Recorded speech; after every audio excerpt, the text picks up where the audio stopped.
Fala galera, bem-vindos a mais um vídeo do canal Portal SPFC. Hoje vamos comentar sobre o jogo do São Paulo e Atlético Mineiro, 2-0 numa noite fria no Morumbis. Vamos falar um pouquinho também sobre as saídas de Marcos Antônio e André Silva. E vamos comentar um pouquinho também sobre o Lucas, que não foi relacionado para a partida de hoje, tá? Galera, eu tô gravando o vídeo agora, são 2 da manhã, tá? Tá meio tarde. Dei mais uma assistida no jogo, busquei alguns comentários, algumas análises que o pessoal fez na mídia e na mídia alternativa também, para poder trazer o vídeo mais completo aqui para vocês no canal, tá? Vamos começar falando então pelo Lucas, tá? Vamos guardar o astro do show, o jogo de hoje, para o final do vídeo. Então vamos começar falando do Lucas. Saiu a notícia do GE, vi também a notícia no All Sports. O Lucas tá seguindo um cronograma, tá, após a lesão. Ele veio das últimas 4 partidas, jogou 45 minutos contra o Sport, mais 30 minutos contra o Atlético Nacional, que foram 2 jogos bem desgastantes para ele. Eu mesmo vi no jogo contra o Atlético Nacional que ele já estava dando uma puxadinha, já estava dando uma segurada já, eu acho que por causa da musculatura. Não acho que seja por causa de alguma lesão, mas sim por causa de algum desgaste físico que ele vem encontrando após a volta da lesão, tá. Fora isso, não tem muita mais novidade, tá. Ele continuou treinando, treinou, com o time titular no último treino do Crespo, para enfrentar agora o Atlético Mineiro, mas ele acabou ficando de fora dessa partida. Beleza? Sobre o Lucas é somente isso mesmo, não tem muita mais novidade. Marcos Antônio, pessoal. Marcos Antônio saiu. Parece que o atleta sentiu o posterior da coxa esquerda. Lembrando que o atleta já teve uma lesão esse ano, se eu não me engano, contra o Grêmio, que ele saiu no minuto 30 do jogo, com uma lesão na posterior da coxa. O atleta indica que tá bem, que é só uma precaução, né, por causa de sentir um incômodo na coxa, eh, mas vai passar por exame agora na segunda-feira de manhã, tanto ele quanto o André Silva. Não tive mais novidades sobre o André Silva, apenas que o jogador passará por exames médicos na segunda-feira de manhã, para poder ter alguma informação. Até lá, sem informações. O atleta sente dores na coxa, tá? Mas não sabemos muito o que é ainda. No vídeo de segunda-feira, vou trazer o vídeo um pouco mais tarde na segunda-feira, tá bom?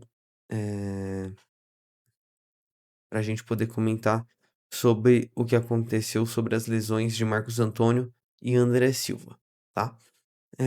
Vamos falar sobre o jogo agora, galera. O vídeo de hoje vai ser bem curtinho, vídeo rápido, tá bom? Aproveitando, não se esquece de se inscrever no canal, curtir o vídeo, compartilha com os amigos também, que é super importante, tá? E vamos continuar. Jogo de hoje, vamos falar assim, primeiro tempo, vamos dividir então esse jogo e vamos comentar. O primeiro tempo, São Paulo jogou muito bem o primeiro tempo, pressionou muito bem os primeiros 15 minutos. O Atlético teve uma saída ali que não conseguiu muita coisa também. O jogo pelo meio do Atlético Mineiro quase inexistente no primeiro tempo inteiro, tá? Quase não jogou no primeiro tempo. Os dados aqui, vão pegar os dados para vocês da partida. São Paulo vem com 51%. Vou pegar só os dados do primeiro tempo para vocês, tá? 53% de posse de bola. No meio dos 30 minutos depois da saída do Marcos Antônio, eh, o time do Atlético Mineiro começou a acertar um pouquinho mais a marcação, ter um pouquinho mais de posse de bola, mas assim, nada que incomodasse muito o São Paulo, tá? Foi uma posse mais contida com os zagueiros, não teve muita oportunidade. O primeiro tempo terminou com 4 finalizações do São Paulo, 2 finalizações do Atlético Mineiro, as 2 finalizações para fora. Das 4 finalizações do São Paulo, tivemos um gol e uma defendida pelo Everton e 2 finalizações para fora, né, uma, se eu não me engano, uma do Bobadilha, a outra eu vou ficar devendo para vocês. Mas assim, o São Paulo dominou as ações do primeiro tempo, não dominou com a posse de bola, soube sofrer o tempo que o Atlético mantinha a posse, porque o time do Atlético é um time com bastante qualidade, tá? Não é um time que falta qualidade. Eh, então acho até normal o time querer ter a posse de bola e o São Paulo soube sofrer quando o Atlético quis ter a posse, tá? Vamos passar então para o segundo tempo, tá? Segundo tempo já foi um pouco mais difícil para o tricolor, tá? Por volta de 30 minutos do segundo tempo, os primeiros 30 minutos foram bem difíceis. Vou pegar a informação exata para vocês, porque foi a partir dos 67 minutos de jogo, tá? Que começaram a ser feitas as alterações. A partir dos 70 minutos de jogo ficou bem mais claro que o São Paulo começou a ter mais ações ofensivas no jogo. Foi até logo depois que saiu o gol do São Paulo, tá? A partir de 70 minutos, o São Paulo começa a criar mais, o Rodriguinho começa a ter mais espaço para criar o jogo, porque até os 70 minutos, o Fausto Vera, estava fazendo a marcação individual no Rodriguinho, né? E aí meio que o São Paulo perdeu o meio de campo no começo do segundo tempo, que levou até os 70 minutos de jogo, mais ou menos os 30 do segundo tempo. Desculpa, pessoal. Eh, Logo depois que ele fez as alterações, saída do Alan Franco, entrada do Scarpa, saída do Júnior Santos e entrada do Biel, e saiu o Igor Gomes para a entrada do Natanael. Eh, com a saída do Alan Franco, o Fausto Vera fez a do Alan Franco, o que soltou o Rodriguinho no jogo.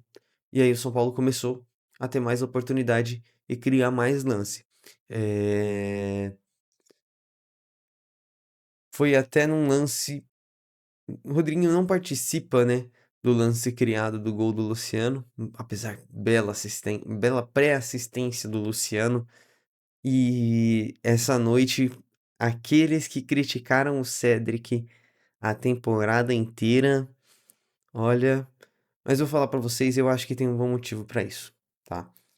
A chegada do Mailton bota uma luzinha de alerta no Cedric, porque antes só tinha ele pra posição, então, né? Hoje eu acho que foi um jogo que ele se apresentou mais pro jogo, atacou mais espaço na linha de fundo.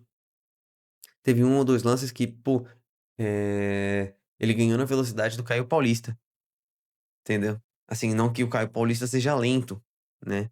Eh, não vamos entrar nos critérios aqui de Caio Paulista, eu acho que não merece mais, já passou. Mas, assim, vamos citar a ótima atuação do Cédric Soares, tá, pessoal? Eu acho que foi uma atuação, sim, não foi uma atuação de gala, porque ninguém espera uma atuação de gala do Cédric Soares, mas uma atuação muito completa. Mais do que ele vinha tendo uma atuação segura, hoje ele teve uma atuação completa. Defendeu muito bem, apareceu muito bem no ataque, não se escondeu do jogo. Quando teve que aparecer pelo meio, apareceu pelo meio. Quando teve que aparecer pela ponta, apareceu pela ponta. Uma partida exemplar. O Enzo hoje eu acho que ele foi muito bem também, assim, foi um pouco abaixo do Cedric, normalmente é o oposto, né, o Cedric sempre fica um pouquinho abaixo do Enzo, mas hoje foi o oposto, né. Hoje o Enzo foi um pouquinho abaixo e o Cedric foi muito bem na partida. Bobadilha também muito bem. Bobadilha vem tentando muito esse chute de fora, né, vem numa sequência artilheira e vem tentando bastante esse chute de fora.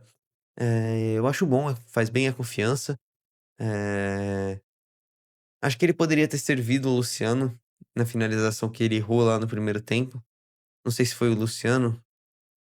Não, foi no segundo tempo, uma finalização que ele chuta ali no segundo tempo, que ele poderia ter servido o atacante. Mas muito bem também. Pablo Maia assim, surpreendeu muito a escalação do Pablo Maia, muito mesmo. O pessoal achou que eu mesmo estava pensando que ia entrar com o Rodriguinho, né, que seria Marcos Antônio, Bobadilla e Rodriguinho. Eh, mas assim, Pablo Maia se movimentou muito, apareceu muito ofensivamente, eh, fechou muito bem os espaços no meio também, ganhou muitos duelos. Assim, pra quem achou na escalação que seria um meio de campo que não criaria muito, até a saída do Marcos Antônio, o time criou bem. O time criou bem. Aqueles primeiros 15 minutos, aquele abafa, aquela pressão. O Marcos Antônio, incrível. Parece em todos os lugares do campo. Até os 20 minutos do 20, ele saiu com. Vou puxar aqui pra vocês pegar a informação concreta. Aqui, ó. Saída. Marcos Antônio saiu aos 43 minutos. Aos 43 minutos, ele foi o que mais tocou na bola.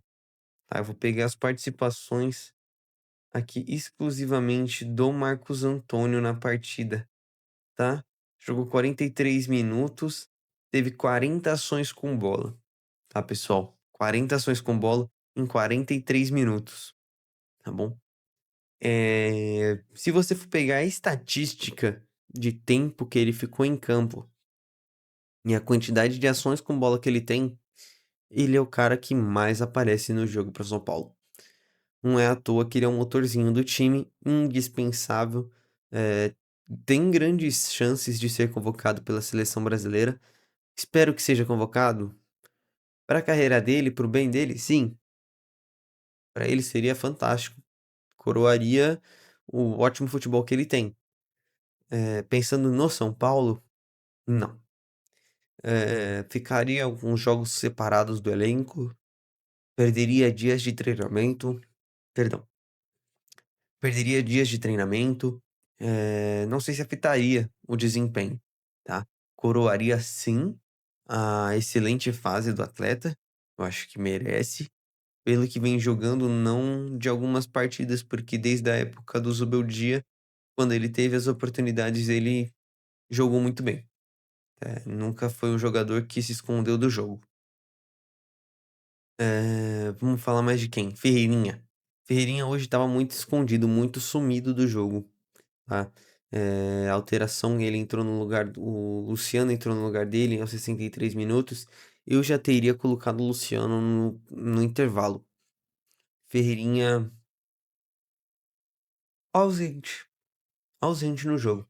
Achei o Ferreirinha ausente no jogo. Vou pegar as informações aqui do Ferreirinha. Ferreirinha 63 minutos. Pegar aqui ações com bola. Ó, 2 dribles do Ferreirinha, 63 minutos, 2 dribles, um drible certo, ações com bola, 26 ações com bola, entendeu? E só esses números já mostram o quanto ele apareceu menos para o jogo. Eu entendo que é uma faixa que você aparece menos para o jogo, mas assim, o cara que tá em campo para ser usado como uma válvula de escape, ter 26 ações com bola, pra mim, é um jogo muito abaixo. É um jogo muito abaixo. Um cara de válvula de escape tem que estar colocando o pé na bola muito mais vezes no jogo. Tem que encostar na bola muito mais vezes no jogo. Tinha que estar com números próximos ao de Marcos Antônio. Se ele me faz 60 minutos com 45, 50 ações com bola, não reclamo que se escondeu do jogo. Pode ter errado a maioria dos lances, mas se esconder do jogo aí é outra história. Hoje, pra mim, o Ferreirinha se escondeu do jogo e esse é algum dos problemas que ele tem para melhorar, tá? Muitos jogadores têm esse problema também, que em alguns jogos se escondem, somem do jogo. Perdão, rapaziada, perdão. Eh, mas tem jogos que nem o jogo contra o Atlético Nacional, ele entrou no segundo tempo, entrou ligado, entrou focado, pra cima com vontade. Aquele drible que ele faz, que ele tira 5 jogadores, quase faz um golaço no Morumbi. Pô, entendeu? Tem jogo que ele entra muito focado, muito ligado, querendo muito. Hoje eu acho que ele não entrou tão ligado quanto a gente pensava que ia ser. Se ele tivesse entrado na pegada de quarta-feira, de terça-feira, na verdade, seria outro jogo do Ferreirinha, tá? Seria outro Ferreirinha. Mas nessa partida ele foi bem abaixo, tá? Acho eu que ele foi bem abaixo nessa partida. Rafael não tem muito o que dizer, apareceu pouco pro jogo, foi pouco exigido. Eh, Acho que aquele gol do Vitor Hugo também não teve falha, não falhou, tá? Teve uma, 2 defesas ali dele que ele foi exigido, mas nada muito sério não. Acho que hoje defensivamente o São Paulo foi muito bem o São Paulo foi hoje. Não pecou muito defensivamente, teve um erro lá, um dos chutes mais perigosos do Atlético foi numa saída errada do Alan Franco. O único erro eu acho que ali do setor defensivo do São Paulo foi essa saída errada do Alan Franco, que também não aconteceu mais no jogo. Mas eu acho que é normal, ninguém tá 100% ligado o tempo inteiro do jogo. Sempre tem uma queda, alguns aqui, alguns ali. Infelizmente, o Alan Franco causou o que poderia ter sido um gol do Atlético Mineiro ali que podia encardir o jogo pra gente. Mas tudo bem. Agora sim, pessoal. Falando sério, eu acho que assim, o cara que mais me surpreendeu nesse jogo foi o Cedric Soares, tá? Acho que ele foi o melhor jogador do time hoje, comparando com o que os outros já apresentaram, tá? O Tapia também vem fazendo gols importantes. Não acho que seja um jogador tecnicamente muito bom. Se tivesse Rian Francisco, eu acho que não teria nem sido contratado, tá? Eu acho que foi contratado pela lesão do Rian. Dineno perdendo mais espaço a cada jogo, né? Se eu não me engano, hoje, vou pegar aqui as informações. Não, foi. Foi. Hoje ele estava no banco de reserva, mas sendo muito pouco acionado, né? Dineno vem sendo muito pouco acionado. eh, Mas aí só o tempo pode dizer o que que é, né? Se é no treino, se não desempenha, se é esquema de jogo, se não se adapta ao esquema. Vamos ver, pessoal. Isso tem que ser visto. Hoje também tivemos o Igor também, que foi relacionado para a partida, né? Já é a segunda partida seguida no Brasileiro que ele é relacionado. Eh, o Luca tá voltando também, é uma boa notícia. Luca, bom jogador, um ótimo jogador, para fazer a ponta esquerda ali. E o Henrique também. Não acho que o jogo teve necessidade, de forçar para colocar pontas, a entrada do Michael, do Patrick. eh, Acho eu também que para o jogo da semana que vem contra o Cruzeiro, a gente vai ter alguns retornos aí de lesão. Talvez não no time titular, mas talvez a gente já tenha alguns retornos. Não vamos ter também no próximo jogo o Enzo Dias, né? Enzo Dias tomou um amarelo nessa partida e fica suspenso para o jogo contra o Cruzeiro. Então, provavelmente vai ser o Patrick jogando na ala ali. Provavelmente teremos a volta do Wendel, tá? Não é certeza, mas provavelmente teremos a volta do Wendel. Talvez para reserva, tá? Talvez comece com o Patrick de titular e o Wendel acabe ganhando alguns minutos para começar a ganhar ritmo e voltar a brigar pela posição de titular, tá? Pessoal, espero que vocês tenham gostado do vídeo. Não se esqueça de curtir, se inscrever no canal, compartilhar com os amigos. Clica aí também no sininho para você receber a notificação dos próximos vídeos aí do canal, tá bom? Deixa aí nos comentários também o que que vocês acharam da partida de hoje, quem que vocês acharam que foi o melhor jogador da partida, tá bom? E se vocês estão curtindo o novo formato dos vídeos do canal, tá bom? pra gente saber se vocês, como que é o feedback de vocês, tá bom? Espero que vocês tenham curtido. Valeu e fui!